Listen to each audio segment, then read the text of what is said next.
त्यामुळे 7-20 बैलगाडी मालक आपण अजिबात वेळ लावायचा नाही गाड्या झुपायला, लगेच गाड्या झुपायला घ्यायचे. आणि यवन जोडी सोनू शेठ भोपतराव वाखा शेठ यांच्याकडनं देखील समालोचन करण्यासाठी 500 रुपयाचे नाम आलेले. आपलं पुन्हा एकदा अभिनंदन आहे. सोडला उपसभापती केसरी भव्य आणि दिव्य मैदान आणि या मैदानातला गड क्रमांक 4 सुटला आणि 4 मध्ये दोघात लढत चालू आहे. कोण होतो या ठिकाणी चौथा बैलगाडी मालक सीमीला पात्र. पलीकडे दोघात लढत कोण बाजी मारतोय आणि खुनी बाजी मारली काटा किर्रसी दोघात लढत झाली.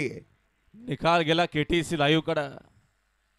बैलाच्या अंगात रग आणि धमक असलं की सगळं काही सिद्ध होत असतं. असे आता दोघात लढत पाहायला मिळाली. एक पब्लिकनं पळाला, एक आतून पळाला. शेवटला कोणी बाजी मारली, निकाल गेला केटीसीच्या कॅमेऱ्यामध्ये. दशांश सन्माननीय बैलगाडी संघटनेचे विद्यमान गजेंद्र उपाध्यक्ष सन्माननीय अविनाश शेठ पवार, पवार सेक्शन डीएसपी यांचं देखील आगमन आपले मनपूर्वक आणि हार्दिक सहर्ष स्वागत आहे. निलेश शेठ पवार, रवी शेठ पवार व संदीप शेठ ढोणे, नांदिवली कोळीवाडा राजा ग्रुप, नांदिवली कोळीवाडा